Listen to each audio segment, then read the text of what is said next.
Pues buenos días, muchas gracias Antonio por invitarme una vez más a dar un webinar y darme la posibilidad de compartir con personas interesadas pues estas habilidades que creo que les puede ayudar en su entorno para aprender más rápido, como es el caso de diseño de experimentos.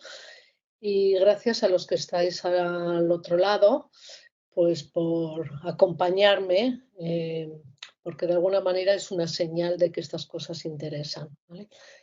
Bueno, la herramienta que vamos a usar hoy, que es la de diseño de experimentos, es una herramienta, una metodología que ayuda, como he dicho, a aprender más rápido, ¿vale?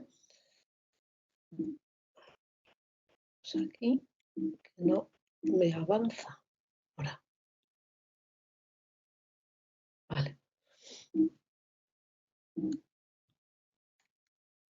Vale.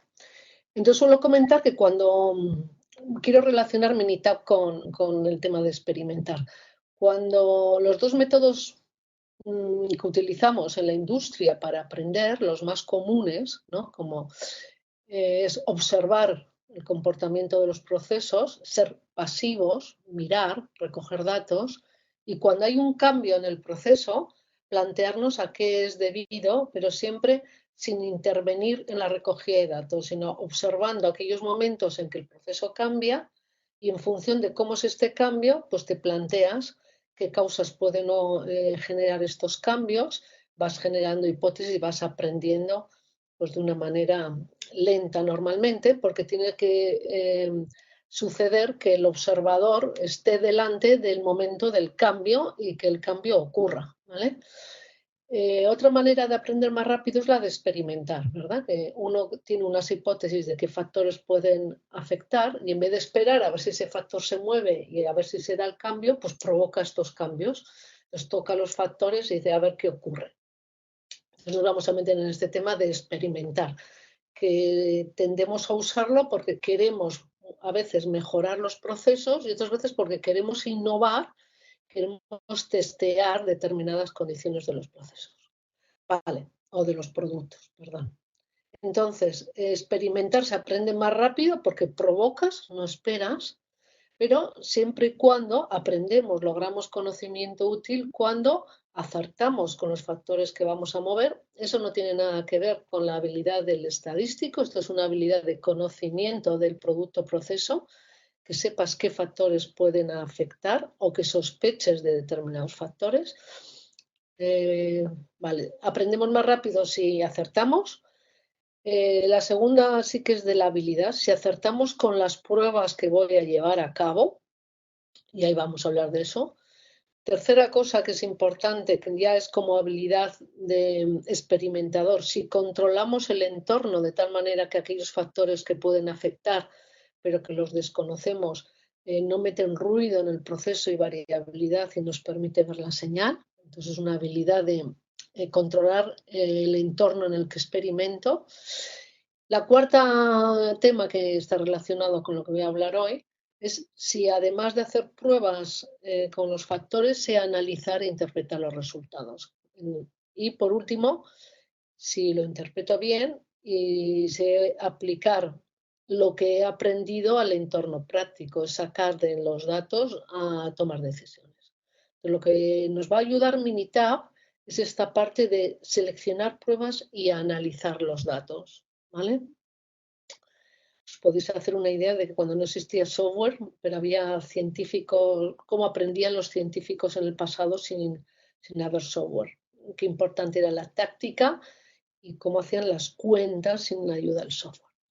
Bueno, solo una transparencia para decir que normalmente esta tarea de aprender experimentando con lo que me encuentro es que lo hacen las personas en el entorno en el que se usan los experimentos, hay hábitos no adecuados.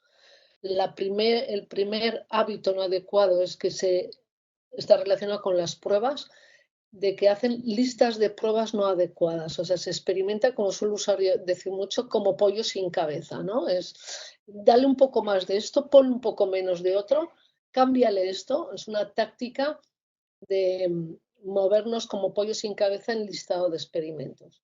No me voy a meter ahora ahí. Lo que sí, me voy a dedicar un minuto más al tema de cómo analizan muchísimas personas los experimentos. Imaginaros que hago un pollo en el horno, ya se introduzco de esta manera a representar los datos, donde, bueno, hay una receta que tengo de ponerle cebolla o lo que sea, y la temperatura y el tiempo, pero quiero probar con el tema de añadir vino y cerveza al pollo asado. Entonces hago un experimento, quiero jugar con poner o no poner vino, por eso pongo no y sí, y con poner o no cerveza, y por eso pongo no y sí. Y hago todas las recetas combinando estos dos factores, que son 4 recetas. No pongo vino ni cerveza, pongo vino pero no pongo cerveza, no pongo vino y la cerveza, y aquí este experimento que es poner las dos. Esto se llama diseño factorial porque pongo todas las combinaciones de los dos. Imaginaos que el pollo sale pues 4 de puntuación si pongo los dos, el vino y la cerveza, perdón, y vale, las diferentes puntuaciones, que lo he graficado aquí de otra manera para que se vea que las mayores puntuaciones son 9 y 8, están aquí, y las menores hay. Bueno, pues lo que quería decir, una práctica muy habitual entre las personas que hacen pruebas es hacer promedios. Pues para valorar cuando uno mueve muchas cosas, ¿cómo sale de este entuerto? Pues con las medias, ¿verdad? Que no tenemos tan asimilado. Pues dice el vino, dice, voy a ver los dos experimentos que he hecho con vino. Vino no, son estos dos experimentos que he obtenido 6 y 9. Lo veis igual aquí mejor. Vino no y vino sí, y muevo la cerveza. Vino no, 6 y 9. 15, la media 7 y medio. Vino sí, son estos dos, 8 y 4, 12, dividido entre 2, 6, ¿vale? Pues como el promedio de vino no es más grande que vino sí, pues es mejor, se me olvidó decir que cuanto más puntos mejor, en teoría, ¿vale? Pues es mejor sin vino. Y hago lo mismo con la cerveza. Cerveza no, 8 y 6, 14, promedio 7, cerveza sí, 9 y 4, 13, promedio 6 y medio. Entonces, cerveza no, sale de promedio 7, luego sale mejor cerveza no. Entonces, esta manera de promediar, que es muy común cuando uno hace muchas pruebas, dice, voy a ver todas las condiciones de temperatura baja, todas las condiciones de temperatura alta, todas las condiciones, se mueve muchas cosas y hace promedios, aquí nos llevaría a que la mejor receta es sin vino y sin cerveza. Y sin vino y sin cerveza es esta receta de aquí, que es el 6. Y sin embargo, hay recetas mucho mejores, que es el 9 y el 8, ¿vale? ¿Por qué ocurre que lo que se ve con las medias no es lo que ocurre en la realidad muchas veces? Pues la solución que te da las medias es buena cuando no hay interacción entre los factores, es decir, cuando el efecto del vino es independiente de que haya cerveza o no. En tal caso, a lo que nos lleva a los promedios es a lo que está por detrás. Pero cuando hay interacciones no es así. Por ejemplo, aquí el efecto de la cerveza, si no hay vino, si pongo cerveza mejora, ¿vale? Pero si sí hay vino, el efecto de la cerveza es empeorar. Entonces, si el efecto de la cerveza depende de si hay vino o no, lo mismo que el efecto del vino, cuando resolvemos el análisis de datos promediando, no te da una solución real, te da una solución promedio que no tiene ningún sentido, ¿vale? Cuidado con mover varios factores a la vez, que es lo que suelen hacer las personas, y además utilizar los promedios. Entonces, a lo que vamos a llevar es importante mover varios factores a la vez, de hecho es la técnica recomendada, pero no se puede usar los promedios. Y es importante mover varios factores a la vez porque si no mueves varios factores a la vez, como la cerveza y el vino, siempre tienes una visión parcial de la realidad.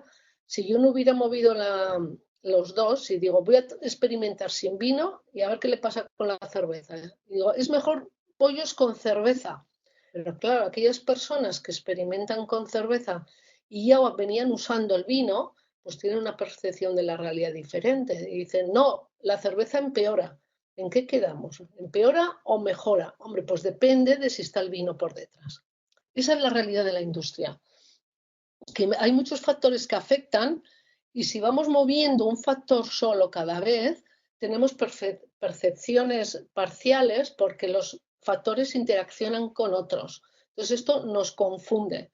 Entonces, para entender mejor los procesos o los productos o las tecnologías hay que experimentar con muchos factores a la vez y hay que eliminar esta creencia que no se puede experimentar con muchos factores a la vez que está instaurada en algunos sitios. Se puede experimentar y se debe con todos los factores a la vez, pero haciendo una lista eh, adecuada de experimentos y no experimentar como pollo sin cabeza. ¿Vale? Bueno, entonces, ¿cómo se experimenta? Y ahí vamos a entrar con Minita, que nos ayuda, como he dicho, en el plan y en el análisis. Pues para poder experimentar, se ha de entender la cosa, se ha de entender, o sea, el proceso de lo que estemos hablando, se ha de entender la métrica que usamos, se ha de entender esa métrica en un entorno real, qué variabilidad hay cuando hago lo mismo, porque voy a hacer pruebas y quiero entender si me salen resultados diferentes, si eso es ruido o hay señal de algo. ¿Vale? Entonces, un entendimiento del entorno en el que experimento y después hay un tema de que tengo que saber cuál es el cambio mínimo de interés que me interesa. Pues si estoy intentando eh, experimentar con, como voy a mirar después, con una propiedad mecánica, pues qué mejora en esa propiedad mecánica, qué mínimo de interés me interesa. ¿Vale? Luego necesito saber qué recursos tengo para experimentar, o sea, cuánto tiempo, cuánto presupuesto económico tengo para saber cuántos experimentos puedo llevar a cabo. Entonces, esos cuántos experimentos puedo llevar a cabo me va a determinar con cuántos factores voy a poder experimentar. Y una vez que tengo una apreciación de cuál es el entorno en el que voy a experimentar y cuántos experimentos, voy a ir a Minitab y le voy a decir pues tengo presupuesto para esto, tengo estos factores, dame una lista que me recomiendas, lo ejecutaré y lo analizaré y obtendré los resultados. Entonces, Minita me ayuda en que cuando ya sé casi todo, le digo, hazme la parte mecánica de darme una lista. No es tan mecánica porque tiene muchas opciones y me va a dar, depende de mi conocimiento, pues me va a dar un listado que es el óptimo, por decirlo de alguna manera. No me gusta decir el óptimo porque hay muchas soluciones, ¿vale? Y en las herramientas tampoco va a ser automático porque tengo que guiarle un poco, ¿vale? Bueno, como ha dicho antes Antonio, no voy a meter aquí, hay muchas opciones de experimentos, muchas opciones. Aquí están partes de los experimentos que se realizan normalmente en la industria. Si uno entra en ANOVA, que hay otra parte de experimentos que no se usan tanto estas estructuras, sino son otras estructuras que se usan más en lo bio, ¿vale? Y están dentro del apartado ANOVA. Aquí está más lo que se dedica en la industria, ¿vale? Entonces, como os he dicho, ha dicho Antonio, hay algunos que son de cribados, otros de mezclas para alimentación, bueno, hay muchísimos. Hoy vamos a entrar en este seminario que es cortito, en la parte de diseños factoriales, ¿vale? Voy a ir por ahí. Entonces, los diseños factoriales son a dos niveles. Factoriales es porque es todas las combinaciones posibles, pero a dos niveles es que cada factor tiene dos, como en el caso del pollo, y que he dicho vino con y sin, o cerveza con o sin. Bueno, pues son diseños eh, que lo que está por detrás, esto es fantástico, eh, es que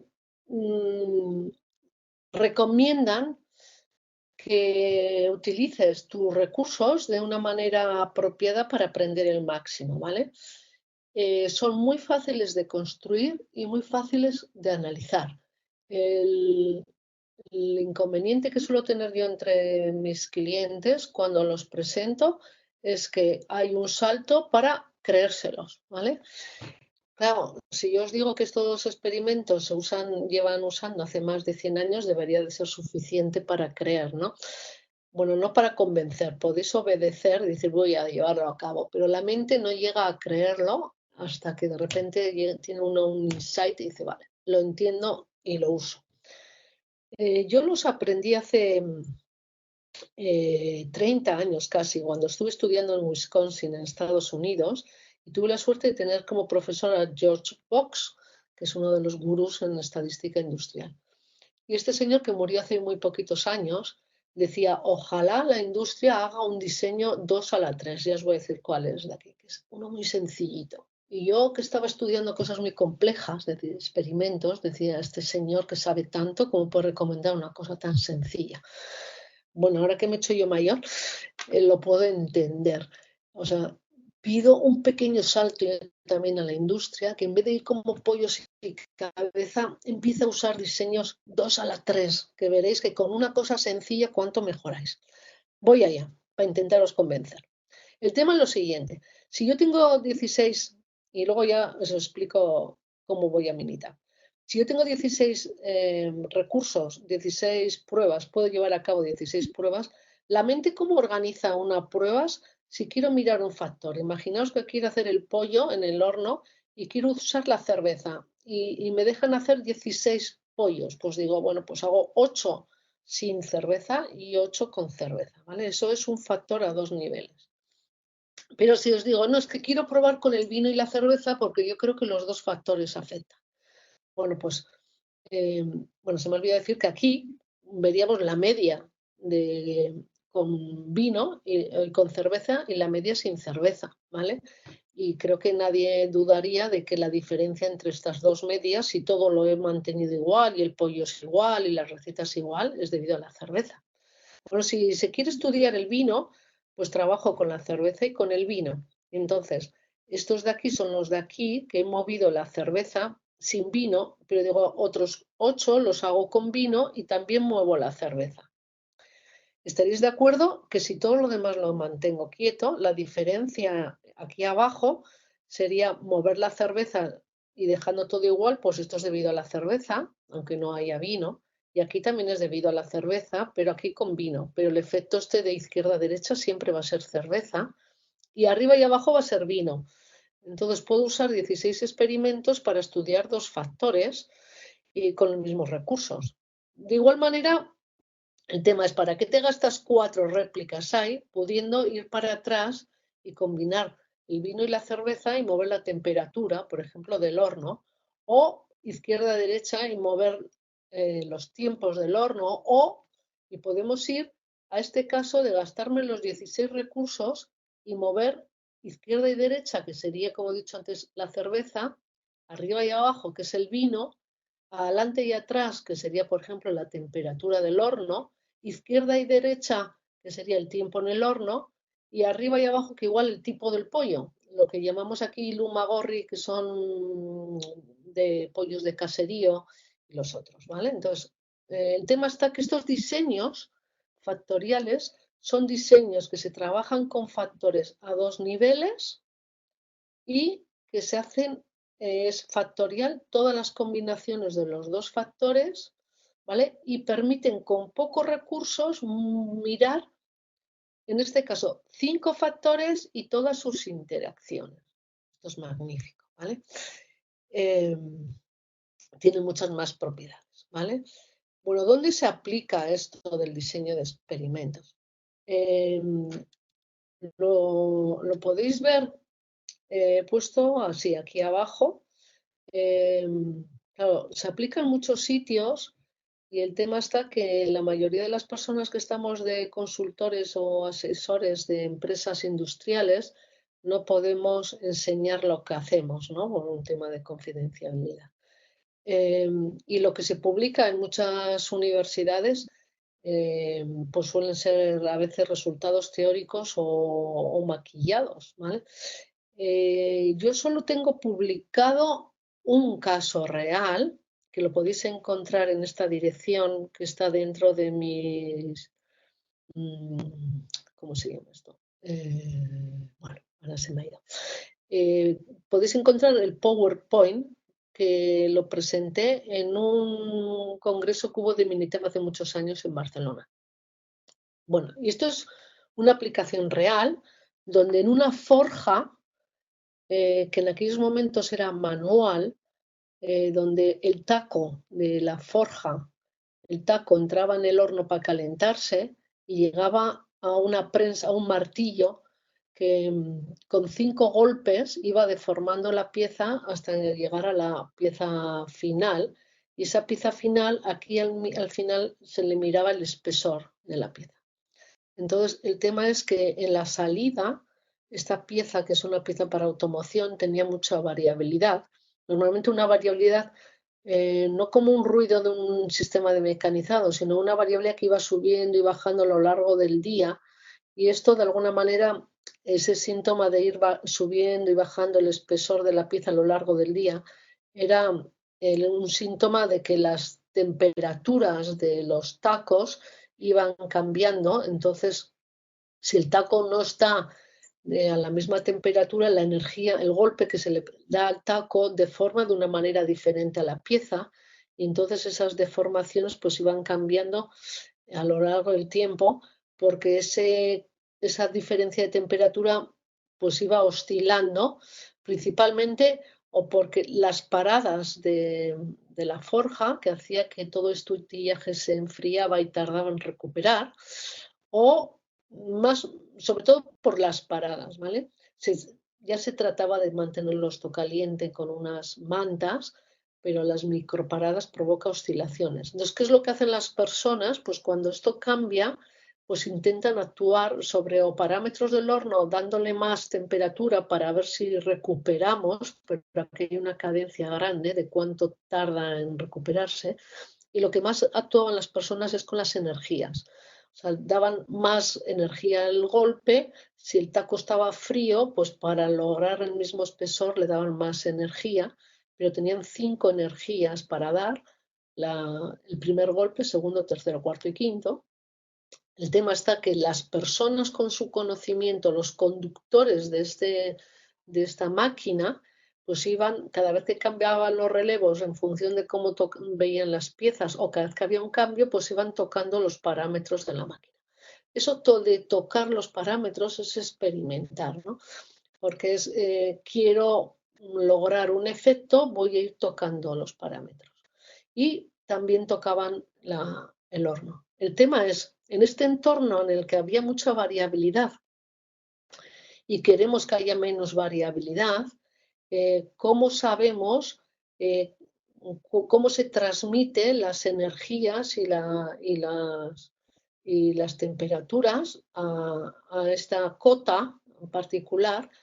Y cómo se transmite, quiere decir qué factores afectan y cuánto afectan. Y lo queríamos hacer no para poner solo una receta aquí, sino que queríamos además quitar a la persona que estaba aquí y poner un control automático. Sabiendo el modelo, lo que íbamos a hacer es registrar los datos de salida y si vemos que esto se desvía, íbamos a mandar una señal a la energía y a la temperatura y a la energía para que haga un control automático. O sea que este entorno era diseñar un experimento para buscar un modelo que me permita con el modelo controlar el proceso. Bueno, pues esto no es muy común, pero el director de planta de aquellos momentos que creía en la experimentación, pues dijo, el método que tenemos que hacer es mediante experimentos de una manera ordenada. Entonces bueno, hay mucha cosa por detrás de entender la variabilidad, de esto que os estoy diciendo, de encontrar factores que podrían afectar. Y bueno, experimentamos con el golpe 5 y el golpe 4 y temperaturas. O sea, pusimos el taco en el horno a 1275 y 1305, son las dos temperaturas del taco con lo que experimentamos, dos energías del golpe 5 y dos energías del golpe 4. Que este experimento de aquí, con la diferencia entre izquierda y derecha es que aumentamos la temperatura. Arriba y abajo es el golpe y adelante y atrás es el golpe 5. Las condiciones actuales eran estas de aquí, con 510 de energía del golpe 5, del golpe 4 también 510 y con altas temperaturas. Pues comenzamos con este experimento y lo que hacíamos es 30 minutos hacíamos piezas y cogíamos la del medio, cada 5 minutos cogíamos una pieza y acabamos el experimento.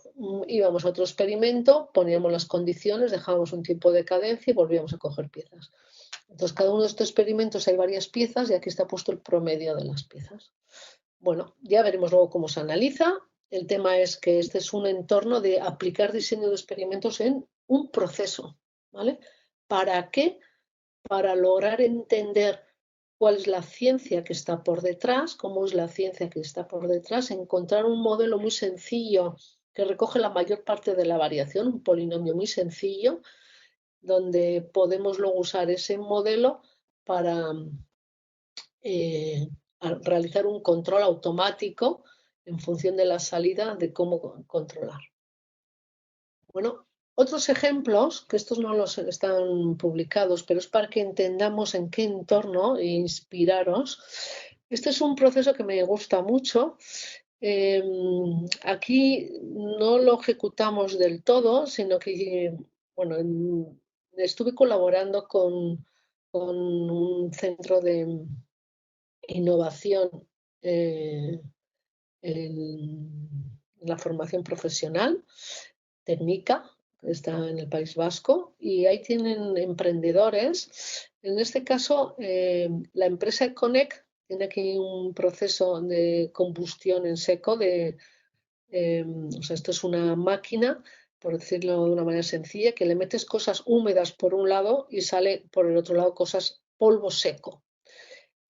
Cuando conocí a su propietario hace muchos años, por ejemplo, metían orines de los animales, ¿no? Pisicaca de las granjas, y sacaban por otro lado piedras, bueno, polvo para hacer piedras, ¿no? Es una manera de reciclar y creo que ha tenido mucho éxito con esas aplicaciones. Pero puedes meter muchas cosas, ¿vale? Puedes meter residuos húmedos y sacas seco, ¿vale? Bueno, pues en este caso se planteaba la empresa cuáles son los parámetros óptimos del proceso para una aplicación determinada. Es decir, aquí los parámetros normalmente son temperaturas, tiempos y caudales, ¿no? Es lo más típico, pero puede haber más.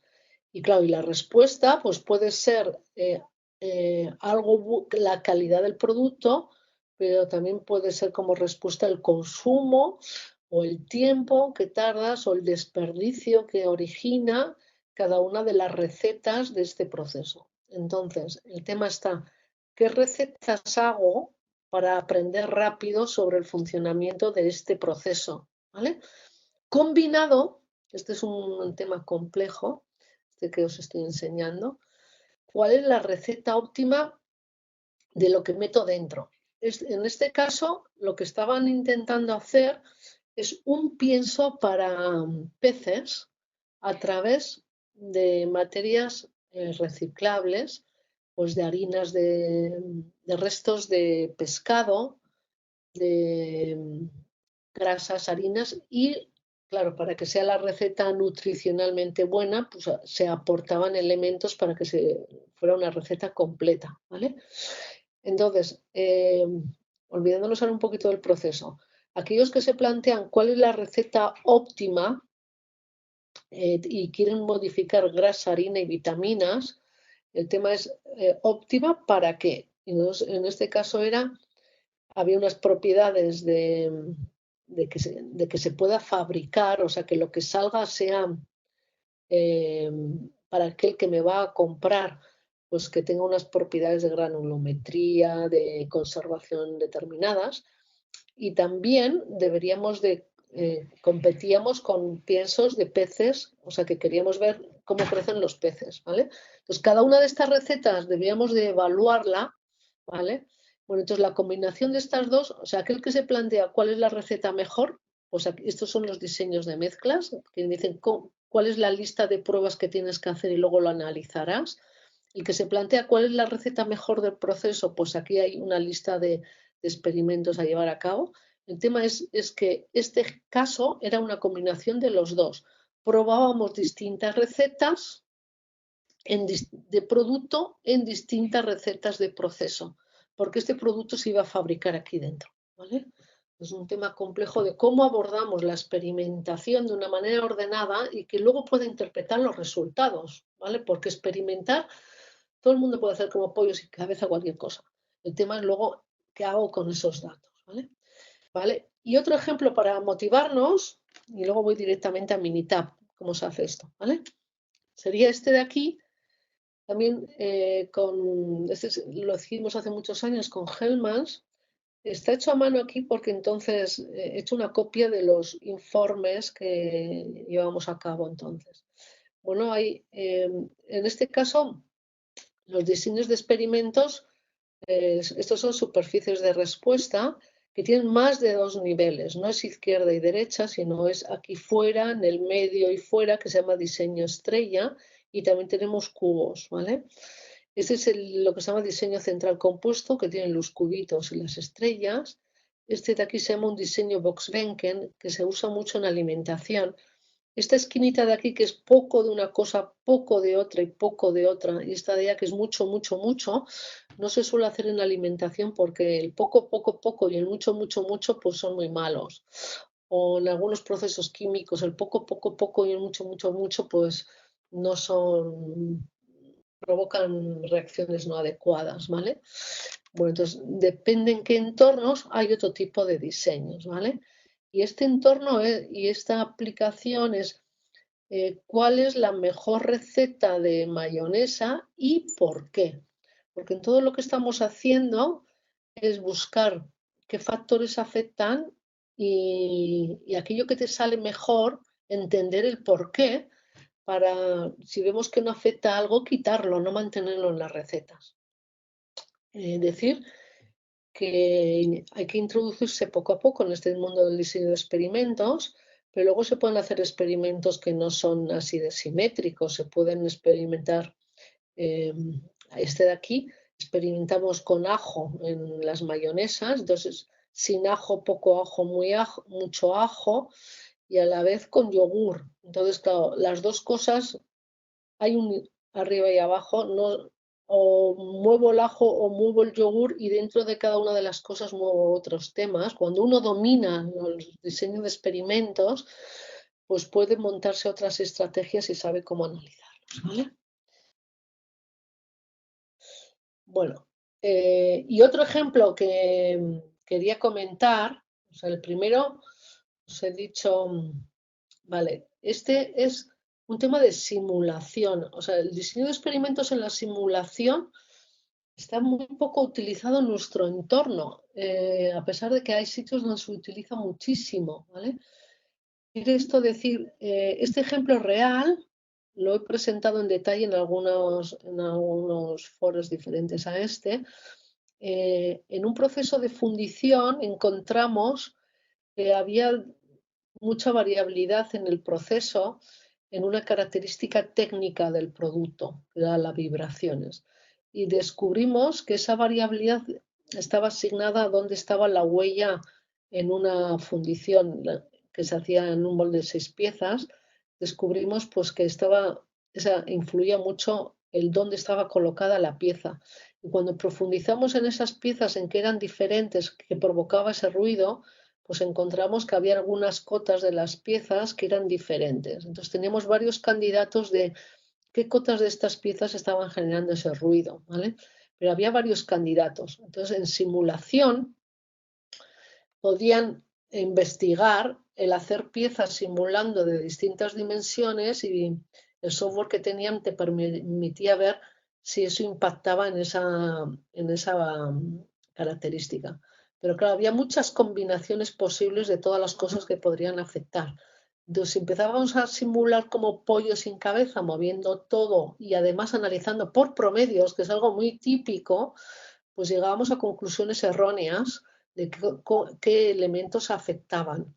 Entonces, lo que hicimos es una parte de entender, cuando descubrimos en el proceso la variación, extraímos posibles variables cotas y esas variables cotas fuimos al simulador e hicimos simulación con esos factores para descubrir qué factores afectan y cómo. Entonces, el DOE lo hicimos en el simulador y cuando descubrimos qué elementos eran, luego fuimos al proceso actual. Bueno, todavía no he abierto Minitab, pero ahora vamos ahí. Recomendaciones: no experimentemos como pollo sin cabeza, ni mover un factor cada vez, mover todo, pero de una manera ordenada, ¿vale? Entonces, voy a ir en esta media hora, voy a llevar a cabo con un ejemplo. No es el ejemplo de llantas de aluminio que tengo aquí. Otro que he encontrado, me lo ha pasado un compañero, Alberto Eguren, y voy a ir con Minitab por estas etapas, que es como interaccionamos con Minitab. Crear el diseño, introducir datos, analizar los datos, mirar qué efectos son significativos, validar el modelo, interpretar los resultados. El ejemplo que voy a usar es la primera vez que lo uso en público. Me ha parecido sumamente interesante. Es una aplicación de diseño de experimentos a impresión 3D y lo han llevado a cabo Alberto Eguren junto a Aritz Esnaola y Gorka Unzueta. Aritz no lo conozco, pero con Gorka y con Alberto he trabajado mucho en la Universidad de Mondragón. De hecho, codirigí la tesis doctoral de Alberto y me encanta ver que están aplicando diseño de experimentos en el entorno. Es un fiel creyente de esto, igual que Gorka, que está a punto de acabar la tesis. Entonces, en la escuela de Mondragón, en la universidad, tienen una máquina de impresión 3D y entonces, bueno, querían aplicar diseño de experimentos en un entorno de aprendizaje de 6 Sigma. Podéis encontrar el artículo aquí, he puesto la dirección y si por lo que sea falla o tenéis alguna pregunta, he puesto la dirección de Alberto, que hablé con él ayer para decirle si podía poner su dirección si tenéis alguna duda. Vale, entonces esta es una máquina de 3D, de impresión 3D, y querían hacer experimentos por una parte para aprender la metodología y también para algo que fuese útil.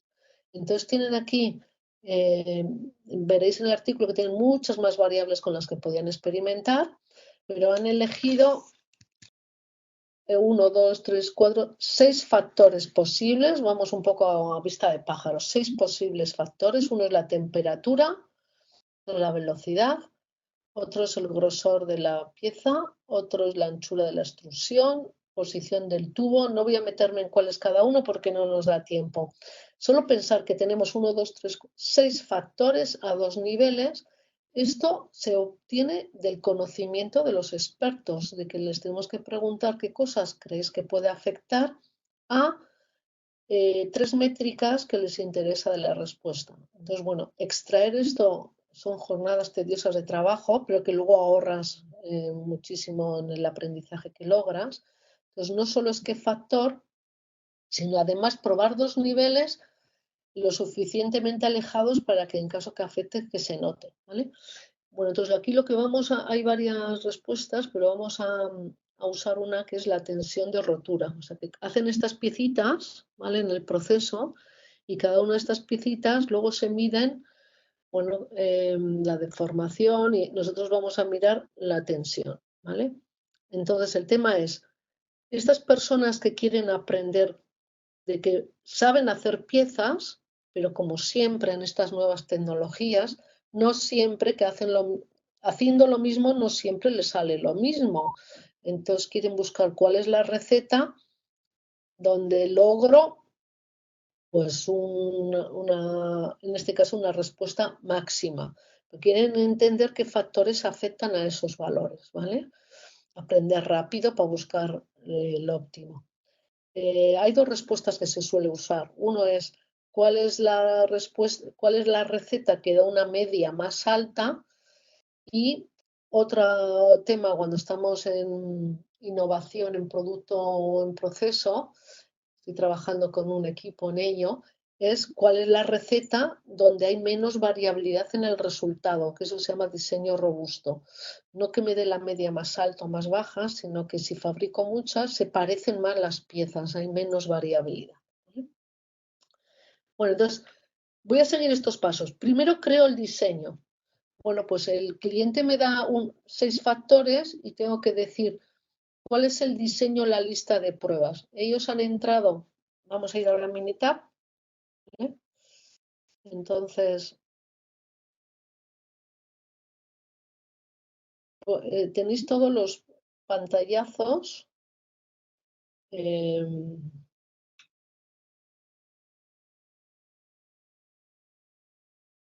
Vale.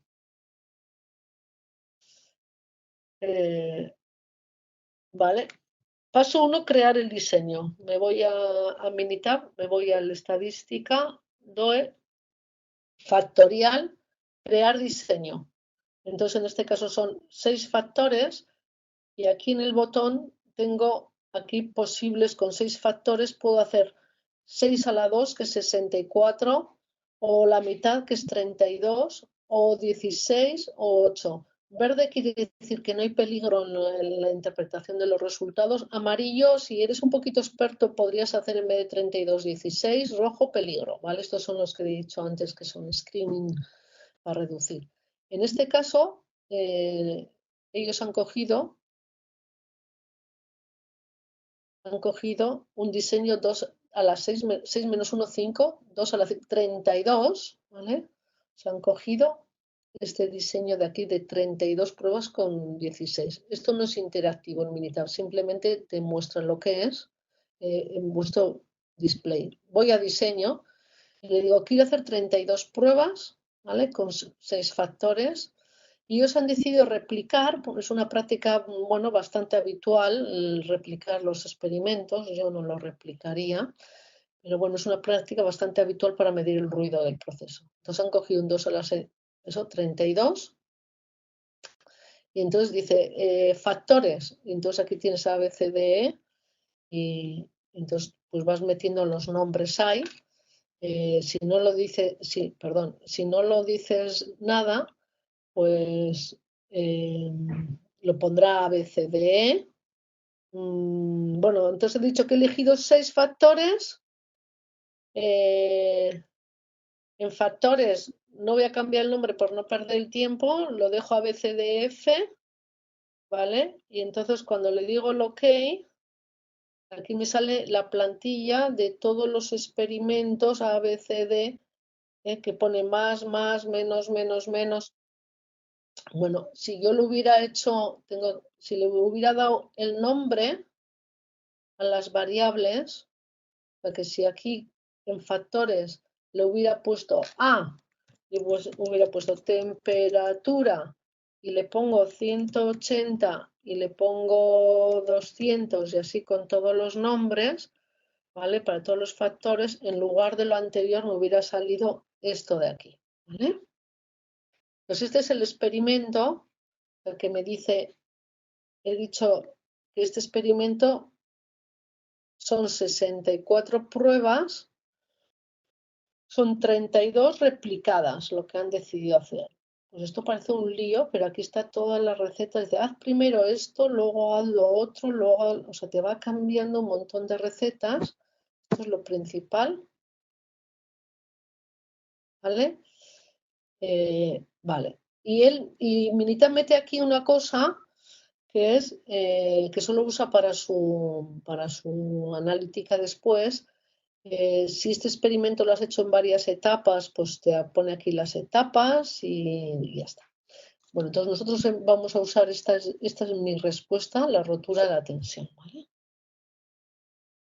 Entonces, primera etapa, elegir el diseño.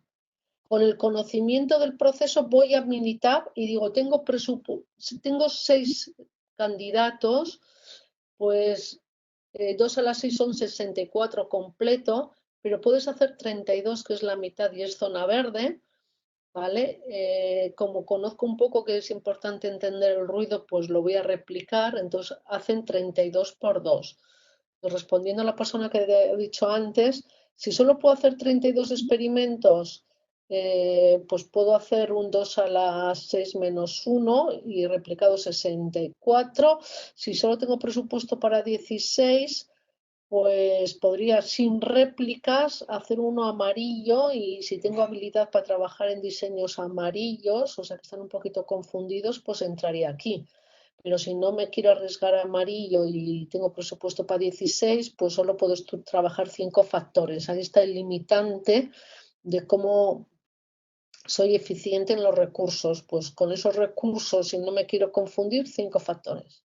¿Vale? Entonces, esta es la plantilla que aparece en el artículo, los experimentos que han hecho. ¿Vale? Entonces, yo le he metido los datos ahí, ¿vale? Aquí en Minitab, y voy a seguir adelante en qué es lo que tengo que hacer.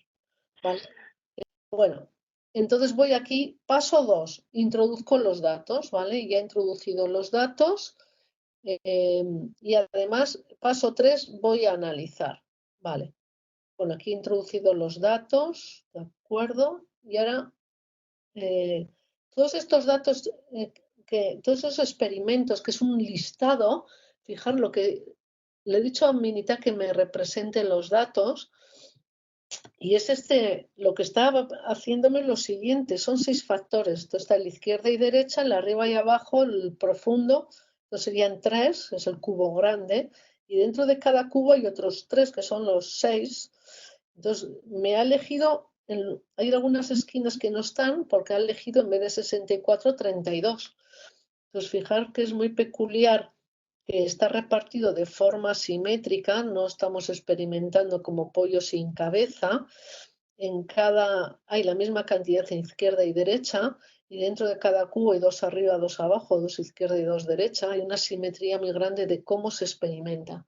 Y con esa simetría muy grande, cuando me llegan los resultados de los experimentos, pues tengo que entender que aquí es la presión de la rotura, tengo que ver qué factores afectan en este tinglado de muchas cosas a la vez, que parece que no voy a sobrevivir de aquí, pero lo voy a hacer. Entonces, ¿cómo analizo ese conjunto de datos que tengo un montón de recetas? ¿Cómo salgo de aquí? Pues lo que os he dicho antes, no se puede promediar. Para decir si afecta la temperatura, no tengo que hacer la media de todos los experimentos con 180 y la media de todos los experimentos de 200. Si uso ese hábito, pues probablemente llegaré a conclusiones no adecuadas porque normalmente en la ciencia hay interacción. Entonces, no debo de hacer así. Entonces, ¿cómo lo hago? Sigo el PowerPoint para que veáis. Estoy aquí. Entonces, cuando voy a analizar el diseño, entro en diseño factorial, analizar, ¿vale? Y me voy a encontrar con una serie de pantallas, ¿vale? Me voy a Stat, DOE, diseño factorial, analizar, cojo la respuesta, que en ese caso estoy con esta, y entonces quiero analizar, primero quiero ver qué factores afectan. Entonces, ¿qué uso para ver qué factores afectan? Uso en la parte gráfica el Pareto, el gráfico de los efectos del Pareto o del normal, ¿vale? Uno de los dos. En un momento, esto suele estar así normalmente. O sea que voy a los gráficos, cojo la respuesta, voy a los gráficos, ¿vale? Y me sale directamente en un pass. Esto, tanto uno como otro, sirve para lo mismo, para decir qué efectos afectan. Los que sobresalen esta línea, que es un criterio estadístico, pues te dice que hay evidencia estadística que el tamaño de ese efecto no es debido al ruido, y entonces te dice que hay la anchura de la extrusión afecta y que además interacciona este factor con el E, ¿vale? O aquí es una plantilla en la que las cosas que salen fuera salen significativas, ¿vale? O sea que te dice, fíjate en el D, que verás que afecta y además el efecto depende del E. O sea, si fuéramos ahora con ese ojo clínico que ya sabemos dónde tenemos que mirar, el factor D, perdón, el factor D es la extrusión y el E el test tubo. Pues dice que mirando de izquierda a derecha, pues debemos de ver el efecto, efectivamente. Estos son 40, 50 y aquí 30. Aquí lo mismo, hay 30 y aquí 50. Se ve muy claro el efecto izquierda y derecha, ahora que nos han dicho dónde está la señal, y que además eso depende del tema de esa variable del test tubo que es el izquierda, el arriba y abajo. O sea, me dicen, el izquierda y derecha, lo que vemos aquí tiene mucho efecto, pero es distinto arriba y abajo. Efectivamente, aquí hay un salto como de 10 o menos y aquí hay un salto más grande. Bueno, pues eso lo ha encontrado Minitab, ¿vale?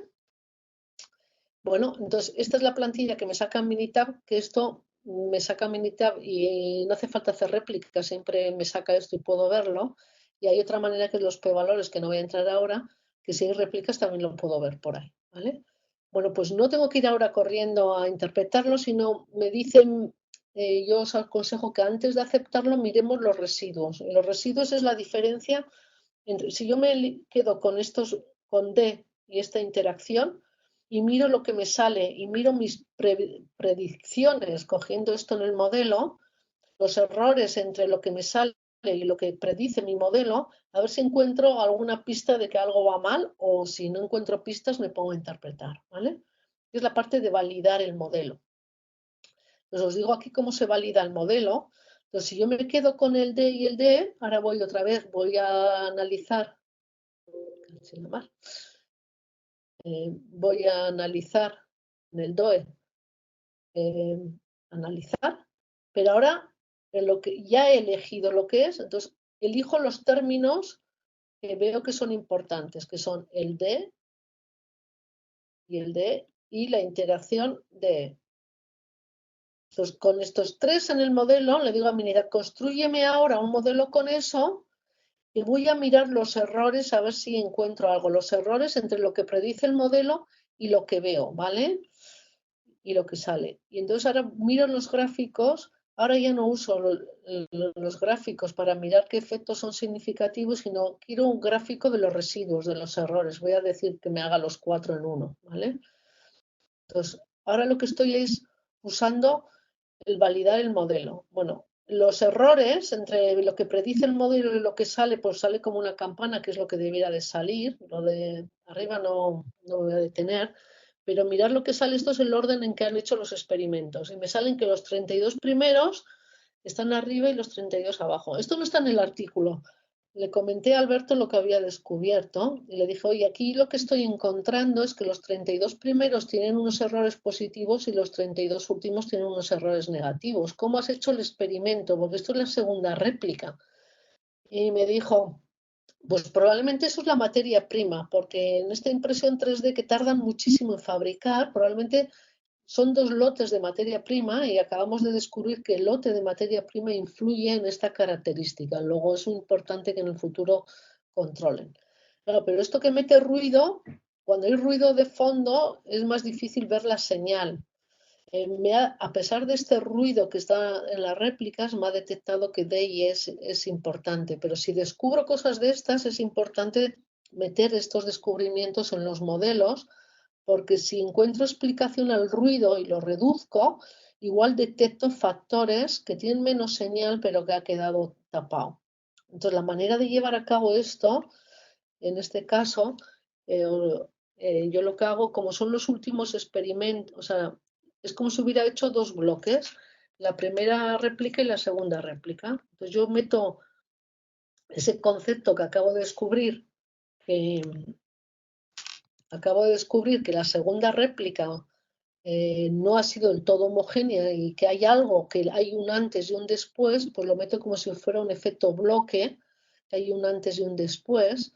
Y entonces, de nuevo, empiezo por la primera parte de analizo el diseño, pero no tengo un bloque, sino tengo dos bloques, el antes y el después. Dentro de cada uno muevo los factores, métete dentro para mirar cómo afectan los factores, pero ten en cuenta como si esto fuera un factor nuevo, el antes y el después, para reducir el ruido. Vale, entonces vuelvo otra vez aquí a pasar. Eso es. Que hasta esto me ha servido para decir qué factores son candidatos a meterlos en el modelo. El D y su interacción de, bueno, cuando aparece la E en una interacción hay que meterlo también el E, el solo, ¿vale? Entonces lo que hago es, voy a Minitab, a diseño de experimentos factorial analizar, esa es la respuesta, y en términos le digo, ahora ya no es todos, porque ya tengo mis candidatos, que es D y DE, pero me obliga a meter la E también si está DE. Entonces le digo, lo que pasa es que ya he cambiado ahora. Voy a repetir lo mismo lo del validar con el diseño cambiado, ¿vale? Así que respondo porque ya lo he cambiado. Entonces, si lo he cambiado, he metido el 2 como bloque, debería empezar de nuevo, ¿vale? Entonces, en el diseño factorial, si no se entiende, lo vuelvo a repetir, ¿eh? Ahora vuelvo a empezar de nuevo. Entonces, tengo todos los factores, pero ahora he metido como bloque 1 y 2, ¿vale? Y ahora voy a la parte gráfica de decirme qué efectos son significativos. Empiezo de nuevo, le digo, dime quién es significativo si el experimento lo he hecho en dos bloques, ¿vale? Entonces, esa parte de ahí me saca lo mismo que antes, pero fijaros que antes salía D y D y ahora me sale C, porque esta línea antes estaba el C estaba escondido, no lo podía ver que es significativo, pero como ahora el ruido es más pequeño, esta señal veo que es evidencia de que el C afecta. Nos aparece uno más por haber reducido el ruido no explicado. Entonces, esta transparencia de aquí, vale, es esta de aquí. Selecciono qué efectos son significativos, pues ahora no es D y D solo, sino C. El tamaño es el mismo, el efecto, pero el tema es que ahora aparece significativo el C. Y voy ahora a lo de validar, igual que antes. Entonces, tengo que validar el nuevo modelo, ¿vale? Entonces, si yo pusiera D, D y C, pues yo podría ir aquí a stat DOE factorial a validar el modelo, ¿vale? Y digo, me quedo con D, E, C y D, E. Pues con este modelo voy a validar, entro en gráficos, ya no quiero que me grafique los efectos, ¿vale? De esos tres, sino los residuos. Podría hacer solo el histograma, solo el gráfico normal, solo los residuos, digo, ponme los cuatro. Pero me sale esto de aquí, que ahora es diferente que antes porque ese efecto arriba y abajo lo ha recogido en el bloque. Hay una parte en la pantalla que está en la izquierda, no la gráfica, que me da los resultados de este modelo. Aquí me dice que el efecto bloque p-valor 0 es estadísticamente significativo, el thickness es estadísticamente significativo. Aquí está la parte analítica cuantitativa, de una vez que he elegido los factores, me dice si son estadísticamente significativos o no. No sé si queda claro. O sea, me voy a quedar con ese modelo. Y además, mirando los residuos, no tengo evidencia de que nada pasa, luego voy a seguir adelante. Cosa que antes veía en los residuos que algo pasaba. Y de aquí, no solo tengo los factores que he elegido antes y me sale aquí la receta de cómo afecta cada factor. ¿Eh? Yo he elegido para validar ahí el modelo. Os digo que yo en la práctica, cuando veo D, y C, y digo, y este E que no es estadísticamente significativo según esta línea, pero que es el siguiente del tamaño, igual afecta, pero como hay mucho ruido no lo veo. Y además está L, está aquí L también, ¿vale? Y luego está el EF.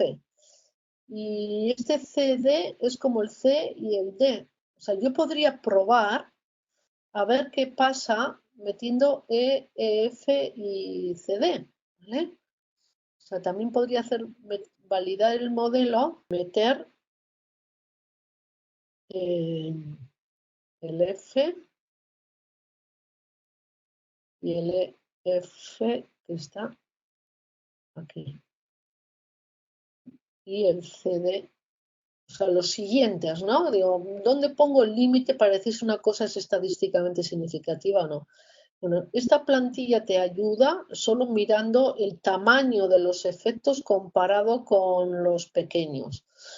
Y los siguientes yo los suelo testear, sobre todo con las personas que entienden, a ver si tiene significado esto, y entonces aquí me está dando una señal de que esto afecta, pero como hay mucho ruido de fondo, no lo selecciona, pero ahí están dando la señal, ¿vale? Bueno, entonces, lo que os he dicho antes, en esta parte de elegir, si elijo los términos, algunos más, y voy a los gráficos de los residuos para validar el modelo, pues la validación, esos son los residuos con ese modelo que he metido más cosas, son estas tres interacciones que he metido ahí, y aquí me dice, bueno, pues están a puntito de salir, si usar el criterio del 5%. Yo no uso el criterio del 5% del todo, miro lo que está a puntito de salir, hablo con los técnicos y si tiene sentido, intento interpretarlo y veo qué consecuencias tiene interpretarlo y si me obliga a condiciones caras o no, ¿vale? El tema es que me da un modelo. Pues vámonos aquí. Hemos llegado a que, bueno, mirando los p-valores y mirando los residuos, no tengo evidencia de nada raro, pues voy a ir a interpretarlo. Daros cuenta que esto no es un conjunto de datos preparado para una clase académica, esto es un experimento real, ¿vale? Entonces, interpretar esto es otra de las cosas que es importante, quitar malos hábitos. No se pueden interpretar los coeficientes de un modelo predictivo porque esto no es el efecto de este factor. Esto es el efecto de este factor estando el resto en el modelo. Si yo quitara este tipo de estos variables de aquí, los coeficientes cambian, ¿vale? Entonces, esto sirve para predecir que yo meto aquí una receta y me dice cuánto va a salir, pero no para interpretar. Pues a no ser que lo haga en unidades codificadas, entonces tendría el efecto de cada uno de los factores. Pero aun y todo, si hay interacción, no se puede interpretar mirando los coeficientes. Entonces, ¿qué es lo que tengo que hacer? Gráficos. Voy al más interesante, que es el que más señal estaba dando, ¿verdad? Estaba este DE. Entonces, si un factor interacciona D con E, tengo que interpretarlo en el gráfico que aparecen los dos. Si el vino y la cerveza interaccionan, no puedo interpretarlo en un promedio. Tengo que ir a un gráfico donde están los dos. Pues aquí tengo el D y el E. Entonces la interpretación, lo que estoy viendo aquí, es la extrusión. Esta es la extrusión width, ¿vale? El D. Entonces veo que si lo pongo una anchura más grande, pues y esta es la respuesta, es la tensión megapascales, ¿vale? Entonces, si yo lo hago más ancho, pues la presión de rotura es mayor, ¿vale? Luego mejor, aguanta más la pieza, ¿vale? Si lo hago más ancho, aguanta más la pieza si esto es azul. es cuando el tubo es horizontal. El test lo hago en horizontal, pero si lo hago en vertical no mejora tanto. El efecto es el izquierda-derecha que hace subir mucho, lo sube más cuando es horizontal que es vertical. Por eso el efecto depende de si sea tubo horizontal o vertical. Esa es la interacción. ¿Vale? Se puede ver lo mismo aquí, de otra manera. Esto es el efecto horizontal-vertical. Y me dice, si paso de horizontal a vertical, baja la presión si es roja, o sea, si la anchura es de 0,55 de la extrusión, pero se mueve un poquito mejor si es 0,55.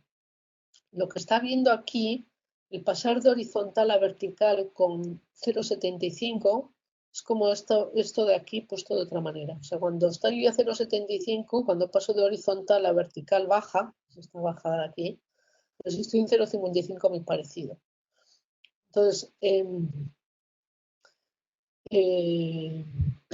no se pueden promediar, sino que hay que interpretarlo por separado. ¿Vale?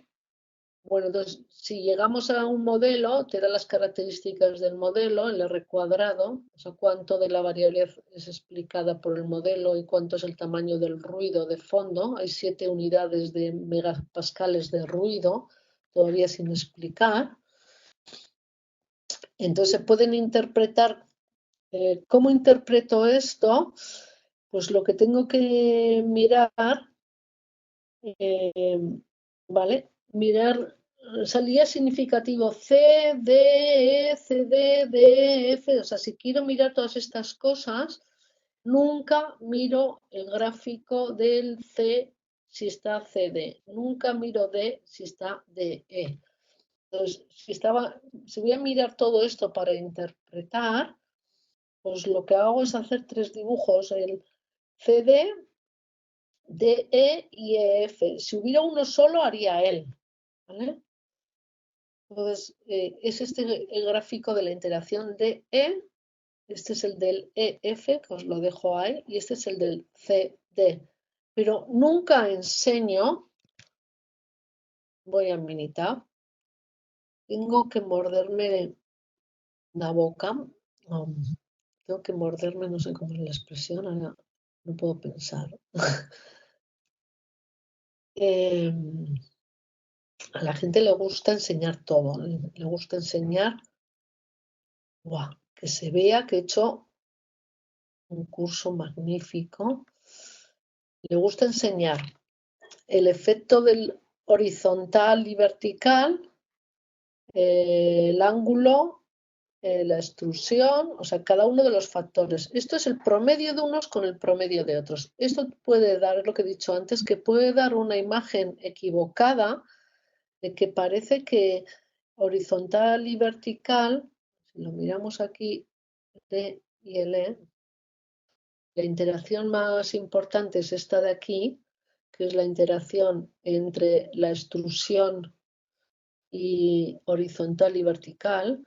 Entonces, el efecto horizontal y vertical es muy importante cuando la extrusión está alta, pero no aquí.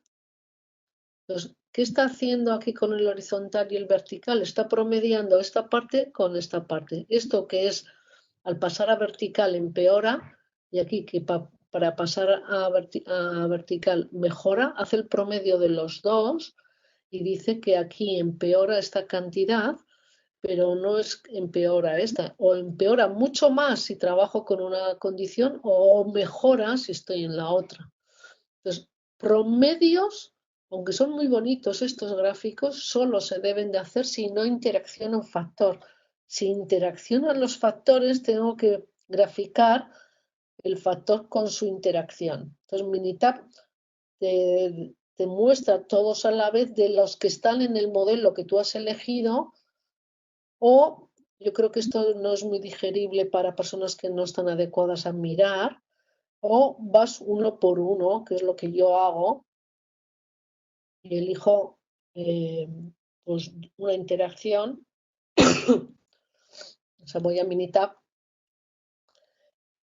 Cuando ya sé lo que quiero, ¿vale? Entonces aquí está el factorial plots y digo, quiero podría decirle, dame todos los que están en el modelo, o le digo, no, quiero ir a la extrusión con D y L, ¿vale?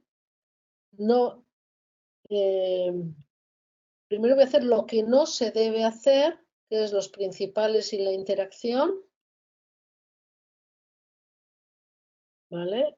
O sea, dar las dos cosas, los promedios y la interacción, ¿de acuerdo? Pues este promedio es el promedio de estos dos con el promedio de estos dos. O sea, aquí sale de 25 a 42, cambia cuando cambio la extrusión de 0,55 a 0,75. Y fijaros que no es así, porque el cambio, si estoy con el horizontal, va de 25 hasta casi 50. Y aquí dice que va a 42, porque ha hecho el promedio de estas dos condiciones. Pues cuidado con los promedios, porque me dicen mejoras 17 unidades. Y no, lo que ves aquí es que si estoy en el horizontal, mejoro más de 20 unidades, pero si estoy en el vertical, menos. En promedio es esto lo que está saliendo aquí. No enseñéis promedios si hay interacción, ¿vale? Entonces, ir pasito a pasito, porque tenéis que alimentar los ojos para entender lo que está pasando.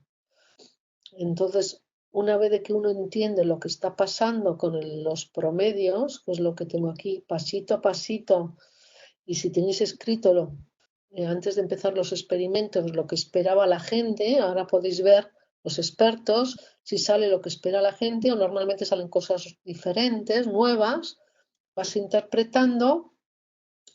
Entonces, en resumen, he empezado con 6 factores, el A y el B no han aparecido por ningún lado. Ay, tenía que haber puesto, bueno, luego lo cambio. Quiere decir que esto que no afecta, he puesto una rayita que es como el menos. No afecta, pero eso de los otros, mirando cuáles son las condiciones, sale el nivel alto, bajo y nivel alto. En este caso es posible hacerlo. Le puedo decir a Minitab, voy aquí de nuevo. He empezado con 6, pero me he quedado con 4. ¿Me puedes enseñar el dibujo de esos cubos? Voy aquí, la parte del cubo está aquí.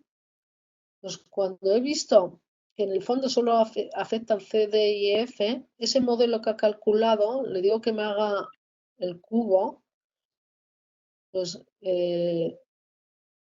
lo que he comenzado diciendo que había hecho un montón de pruebas en un espacio con 6 dimensiones, bueno, pues como 2 no servían para nada, pues promedia los resultados. Entonces aquí es lo que tenéis el resultado de los experimentos. Y fijaros qué fácil de convencer a las personas de que el width, que esto era la extrusión width, no, el DE, a ver, extrusion width, sí. El extrusion width, que es arriba y abajo, ¿vale? Me ha salido que afecta y que depende de si es horizontal o vertical. Bueno, pues mirad, este es el resumen de los datos. De aquí a aquí, que es el extrusion width, 20 unidades. De aquí a aquí, bueno, voy primero con la horizontal. De aquí a aquí 20 unidades, de aquí a aquí 20 y tantas unidades, de aquí a aquí cuando cambio el ángulo 20 unidades. O sea, si yo le digo a alguien, ¿ves que esto siempre suma 20? A pesar de haber hecho este lío de experimentos, ves que esto hay consistencia. Es que la extrusión afecta a los megapascales en la prueba de rotura.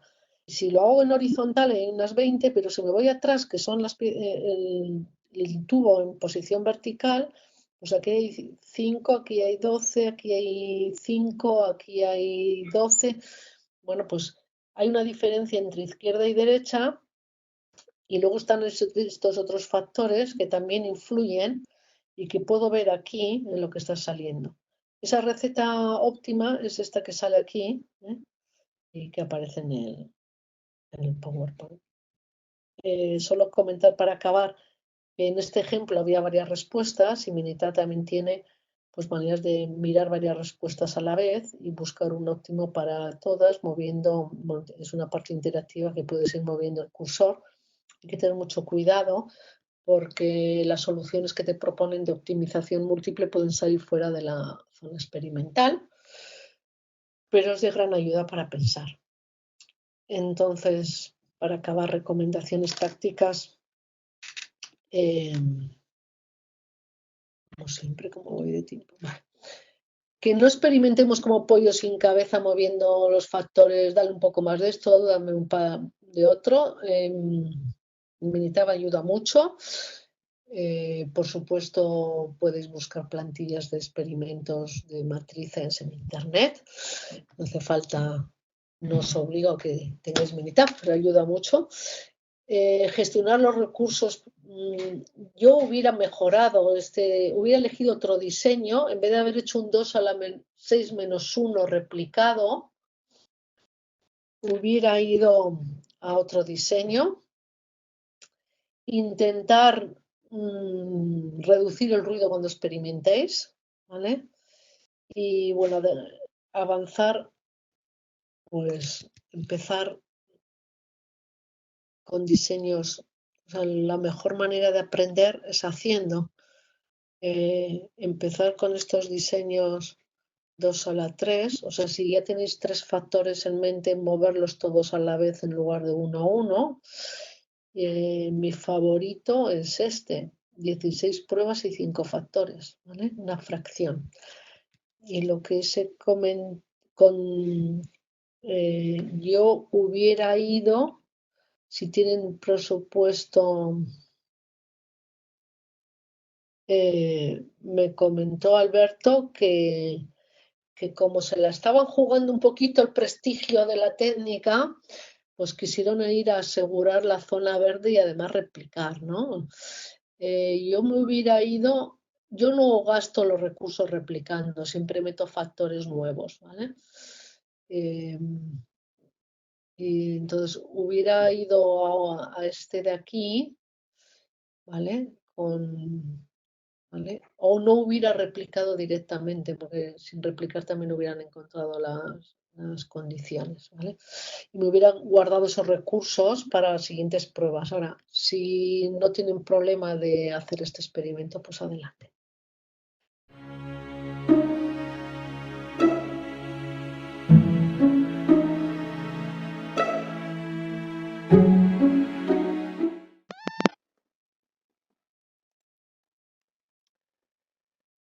Bienvenidos a este vídeo donde vamos a aprender un poquito la herramienta de Companion de ProcessMap.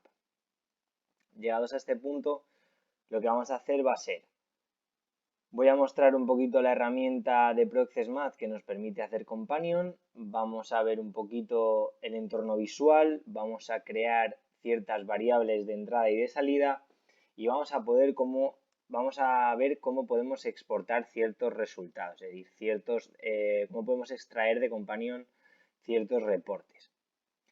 Para ello, nos vamos a ir a crear directamente la herramienta y nos vamos a ir a ProcessMap.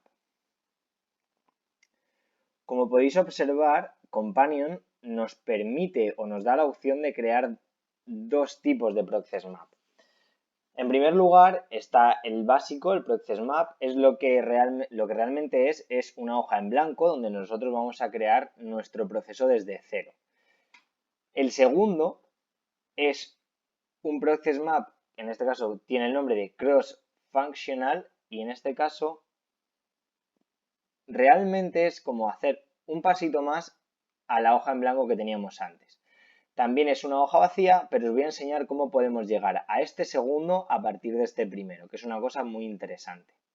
Para ello voy a empezar con nuestro ProcessMap en blanco. Como toda herramienta dentro de Companion, nos aparecerá nuestro proyecto, nuestra hoja de ruta, nuestro management a la izquierda. En el centro tendremos nuestra hoja de trabajo, nuestro workspace y luego a la derecha nos quedará un huequito para nuestras variables, nuestro proceso, todo el tema de desperdicios, ciclos de tiempo, etc. En este vídeo me quiero mostrar simplemente en las variables para enseñaros cómo se crean o cómo podemos moverlas de un sitio a otro. Me voy a centrar en el entorno visual, en cómo crear formas, etc. Para ello me voy a inventar un proceso cualquiera en el que vamos a añadir una serie de pasos. Para crearlo nos dirigimos al apartado Shapes, aquí en Formas, y creamos nuestro proceso como nosotros queramos. Como me lo voy a inventar, va a ser bastante sencillo. Por ejemplo, voy a crear un par de pasos más para que lo veamos así un poco por encima.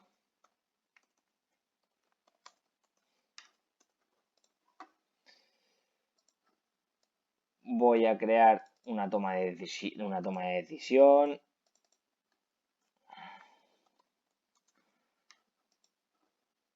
Voy a crear otra, por ejemplo, un poquito más adelante.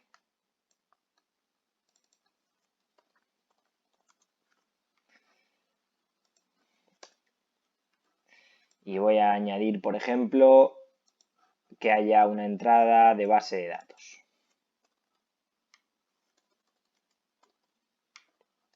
De acuerdo. Para unir estos pasos o crear nuestro diagrama de flujo, utilizaremos las flechas que aparecen aquí.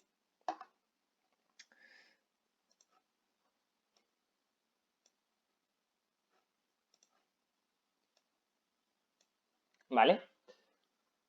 O también podemos utilizar las flechas que nos aparecen directamente sobre nuestras formas. Si nosotros nos fuéramos a una de estas formas, nos aparecerá en este caso una flecha a la izquierda y a la derecha, porque arriba y abajo ya están ocupadas, es decir, ya forman parte del proceso. Como toda toma de decisiones, tendrá un camino de sí, un camino de no, una toma de aceptación, de no válido, etc. Aquí a la derecha podemos crear otro siguiente paso, por ejemplo, y ya directamente nos sale con nuestra flecha, nuestro flujo. Por ejemplo, fin, por ejemplo, lo que fuera. Y ya que tengo esto aquí, voy a añadir esto para acá. Si lo vemos así, queda bastante poco visual, las flechas no quedan alineadas, etc. Para alinearlas, las seleccionaríamos todas con el botón Mayús y luego nos iríamos aquí a simplemente alinear. Podríamos alinearla de forma vertical, podríamos hacer... Mira, aquí me acabo de fijar que la flecha no la había colocado en nuestro proceso, ¿vale? Es bastante importante porque realmente esta flecha tiene un significado, no es simplemente una flecha, sino que me está relacionando el step 1 con el step 2.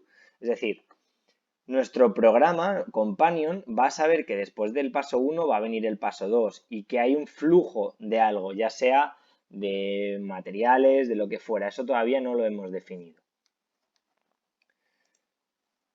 Podemos hacer que todas las formas que sean iguales cumplan las mismas características de tamaño, por ejemplo, que ocupen el mismo tamaño todas. Lo mismo ocurre con estas de aquí para que quede más visual.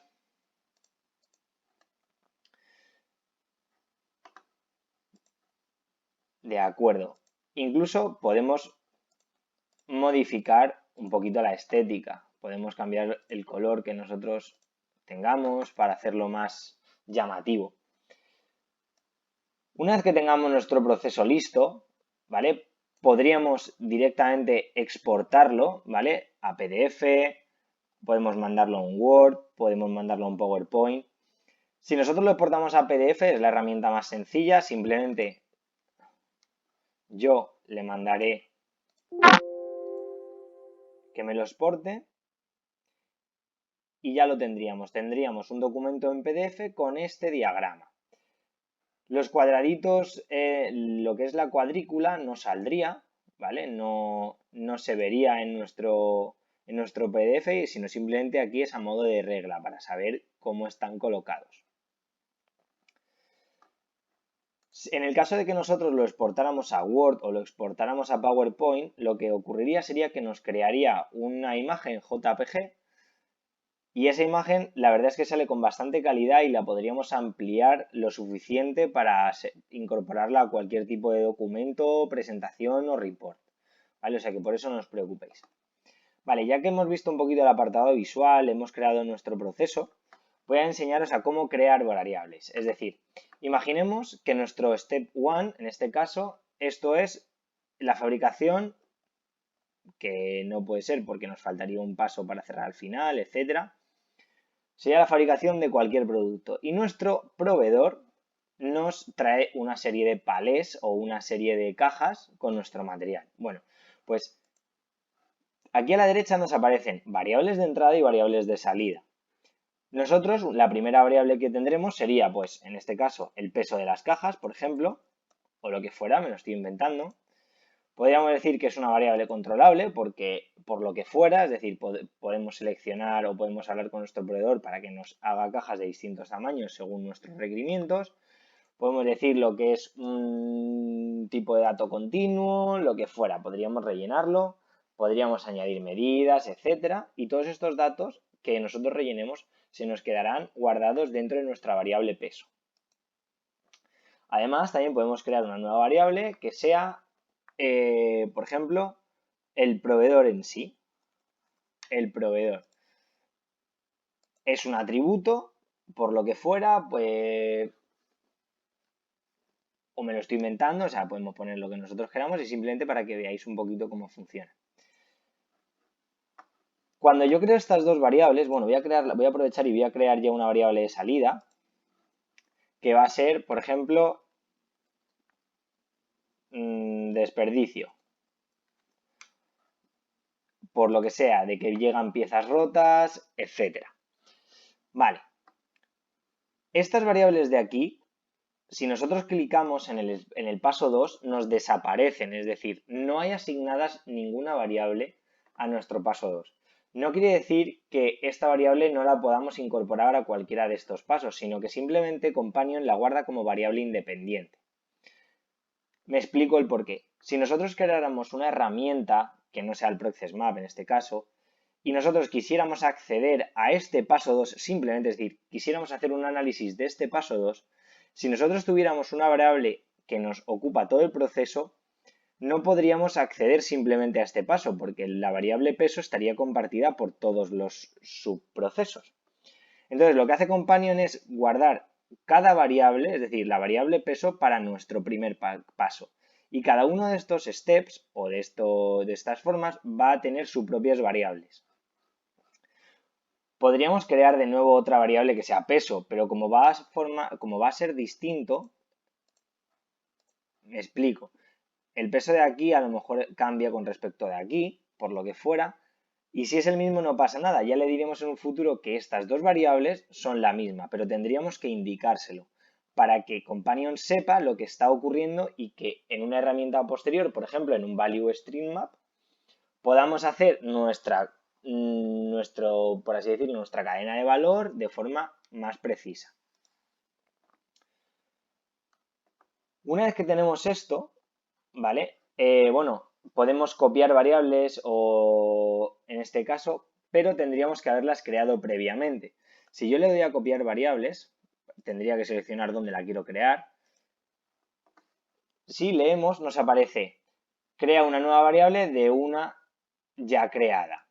Entonces, como en este caso, como yo no tengo ninguna creada, ¿vale? No me va a decir cuál puedo coger, pero podría crear de alguna previamente ya creada. De acuerdo. Hasta aquí está todo el tema de la visualización, que podemos hacerlo a partir de aquí. Podríamos ver o incluso seleccionar cómo quieren mostrarnos estas variables, es decir, podríamos cambiar la posición de las variables, que las variables de entrada y las de salida se encuentren a izquierda y a derecha y no abajo y arriba. Podemos ponerlas en las dos a la vez, una debajo de otra. Pero bueno, es bastante ilustrativo, por así decirlo, es bastante ilustrativo que la variable de entrada aparezca arriba y la variable de salida aparezca abajo. Por ejemplo, podríamos hacerlo para todas igual, pero bueno, lo he querido dejar así, mira. Ya que esta no se ve muy bien, voy a ponerla de esta forma para que se visualicen mejor. De acuerdo, ¿recordáis lo que hemos dicho al principio de los mapas de proceso, pero con la función cross-functional? Pues si nosotros lo creamos,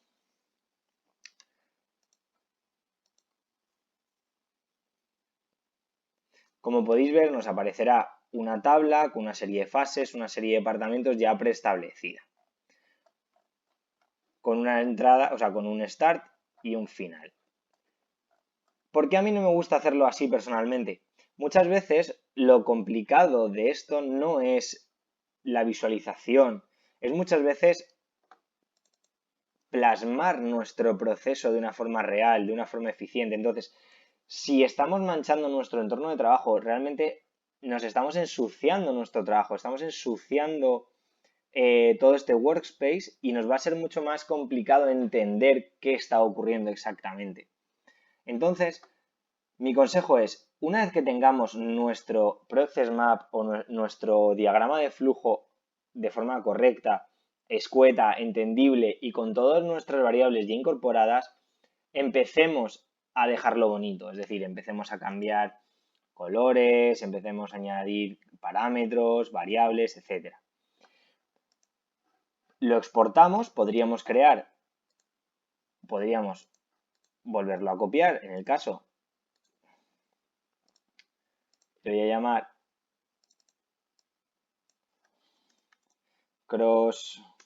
en este caso, cross CF, cross functional, para que veáis, y a partir de aquí tenemos dos exactamente iguales. Voy a cerrar este que me estorba. Tendríamos este, que es el mismo, a este. De acuerdo, pues voy a trabajar ya encima de este. Si nosotros nos vamos aquí a la derecha, podemos insertar fases, insertar departamentos, etc. Entonces, acabo de incorporar mi proceso, todo mi proceso, a esto que teníamos antes, a esta tabla donde aparecían fases, departamentos, etc. Para crear exactamente lo mismo, pues simplemente nos volvemos a ir al mismo botón y creamos fases. Voy a crear, por ejemplo, una fase debajo, voy a crear un par para que tengamos 3 departamentos y voy a crear una fase final o una fase intermedia o lo que fuera, ¿vale?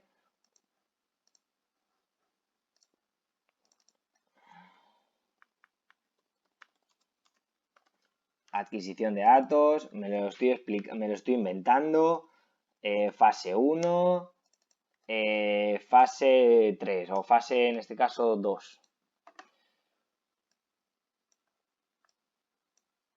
Podemos modificar nuestro process map de forma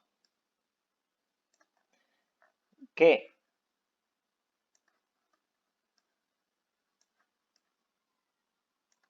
cada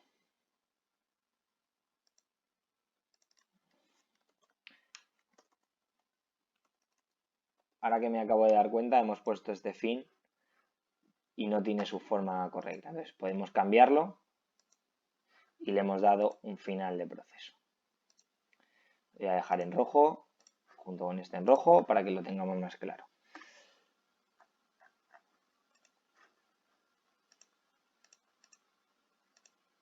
De acuerdo. Exactamente lo mismo. Aquí tendríamos nuestro mapa de proceso de una forma, pues, escueta, ¿vale? Esto tampoco sería correcto porque tendríamos que ponerlo aquí o tendríamos que hacer este departamento un poco más grande para que para que podamos incorporar esto aquí, podemos girarlo, podemos modificar el punto de entrada de nuestro proceso, etc. Aquí necesitaríamos, por ejemplo,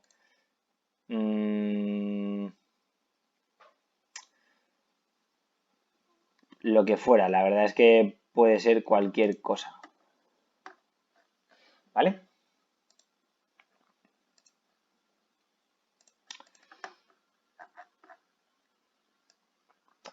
De acuerdo. Igual, y como podéis ver, hemos convertido nuestro diagrama de proceso que teníamos antes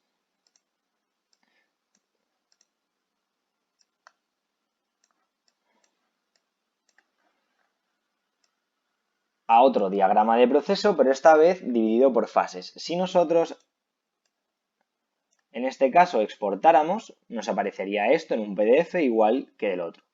Aquí esta herramienta sirve para viajar dentro de nuestro diagrama, de nuestro proceso. Pero bueno, y aquí a la derecha nos cuadra todo nuestro diagrama. Igual, para dejarlo más presentable, por ejemplo, puedo dedicarme a alinearlos. Este y este puedo dedicarme a alinearlos también. Esta flecha, por ejemplo, que a día de hoy me estorba porque me coincide, podemos hacer que no lo haga. O incluso que no se cruce. Y ya tendríamos nuestro diagrama, por así decirlo, más o menos finalizado. Hemos visto cómo incorporar variables, hemos visto cómo modificar la estética de nuestros diagramas de proceso y hemos visto cómo cambiar la visualización dentro de nuestras variables.